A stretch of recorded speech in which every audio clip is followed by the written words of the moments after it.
పాకిస్తాన్ మరోసారి ప్రపంచ దేశాల ఎదుట నవ్వుల పాలైంది. నిజానికి తనకే దిక్కులేదు. ఆర్థిక సంక్షోభం, అంతర్యుద్ధాల నుంచి బయటపడలేక చస్తోంది. కానీ వెస్ట్ ఏషియా యుద్ధాన్ని ఆపేస్తానంటూ బీరాలు పలికింది. కట్ చేస్తే అమెరికా, ఇరాన్ మధ్య శాంతి చర్చలు ఫెయిల్ అయ్యాయి. దీంతో సరిహద్దుల్లో యుద్ధ మేఘాలు కమ్ముకున్నాయి. ఓవైపు పరువు పోగొట్టుకుని, మరోవైపు ఏ క్షణాన ఏం జరుగుతుందోనని భయంతో పాక్ పరిస్థితి కుర్తిలో పడ్డ ఎలుకలా మారిపోయింది. దాయాది పాక్ ప్రస్తుత పరిస్థితులు చూస్తుంటే ముందు చూస్తే నుయ్యి, వెనక చూస్తే గొయ్యి అన్నట్లుగా ఉంది. ఓవైపు ఆర్థిక సంక్షోభం, అప్పుల భారం, అంతర్యుద్ధం. మరోవైపు సరిహద్దుల్లో యుద్ధ మేఘాలు. ఏం చెయ్యాలో తెలియక తల పట్టుకుని కూర్చుంది. ఎందుకంటే రీసెంట్ గా ఇస్లామాబాద్ వేదికగా జరిగిన అగ్రరాజ్యం అమెరికా, ఇరాన్ మధ్య శాంతి చర్చలు విఫలమయ్యాయి. దీంతో ప్రపంచ దేశాల ఎదుట ఏదో సాధించేస్తానంటూ గొప్పలు చెప్పిన పాక్ చివరకు ఉన్న కాస్త పరువును కూడా పోగొట్టుకుంది.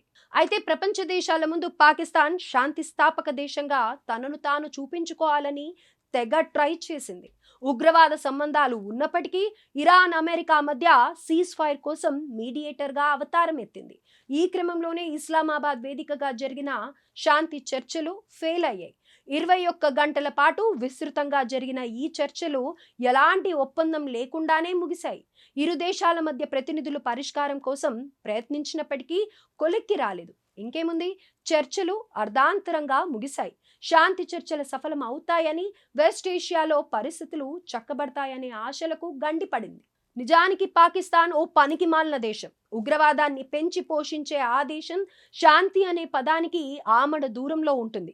అలాంటి చేతకాని దేశం అమెరికా, ఇరాన్ శాంతి చర్చలు చేస్తాయని అన్నప్పుడే ప్రపంచ దేశాలన్నీ షాక్ అయ్యాయి. తన దేశంలోనే శాంతిని కాపాడుకోలేని పాక్ ఇతర దేశాల మధ్య ఒప్పందం ఎలా చేస్తుందా అని అనుమానాలు వ్యక్తం చేశాయి. చివరకు ఆ డౌట్స్ నిజమయ్యాయి. అమెరికా, ఇరాన్ మధ్య శాంతి చర్చలు ఎలాంటి ఒప్పందం లేకుండానే ముగిశాయి. దీంతో కథ మొదటికే వచ్చింది. అయితే ఇప్పుడు ఇది కేవలం రెండు దేశాల సమస్య కాదు. మధ్యలో తగుదునమ్మా అని చేరిన పాకిస్తాన్కు పెద్ద తలనొప్పిగా మారింది. ఒక రకంగా చెప్పాలంటే అడకత్తెరలో పోకచెక్కలా మారింది పాక్ పరిస్థితి. నార్త్ బార్డర్లో ఆఫ్ఘనిస్తాన్తో ఇప్పటికే ఉద్రిక్తతలు కొనసాగుతుండగా ఈ డీల్ సెట్ కాకపోవడంతో పాక్ కూడా యుద్ధ క్షేత్రంలోకి అడుగుపెట్టే పరిస్థితులు కనిపిస్తున్నాయి.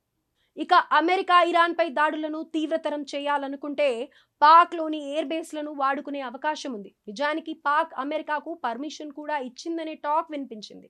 అదే జరిగితే ఇరాన్ తన మిజైల్స్ ను పాకిస్తాన్ వైపు మళ్లించడం ఖాయం.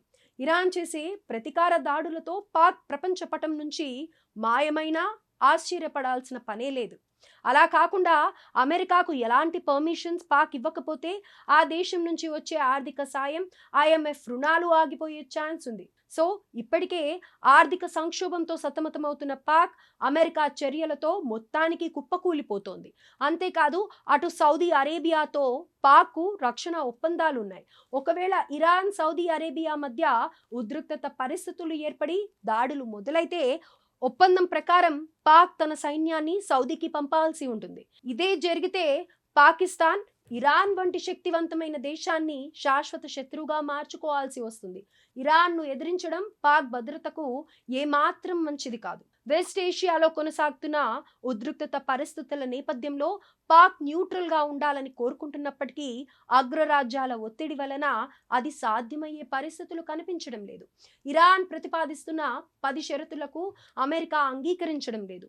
అణు భద్రత విషయంలో రాజీ పడే ప్రసక్తే లేదని తేల్చి చెబుతోంది. మరోవైపు అమెరికా తన నిరంకుశత్వాన్ని వదిలిపెట్టి తమ హక్కులను గౌరవించాలని ఇరాన్ డిమాండ్ చేస్తోంది. ఇవన్నీ కలిసి పాకిస్తాన్ను సమస్యల ఊబిలోకి లాగుతున్నాయి.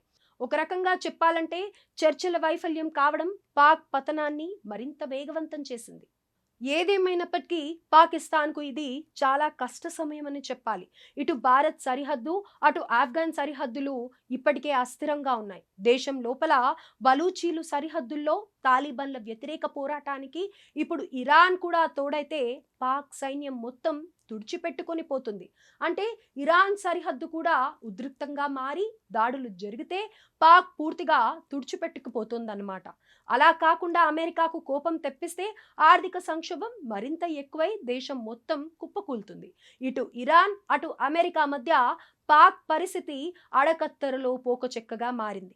దీంతో ఏ క్షణాన ఏం జరుగుతుందో, ముప్పు ఎటువైపు నుంచి ముంచుకు వస్తుందోనని పాక్ గజగజలాడుతోంది.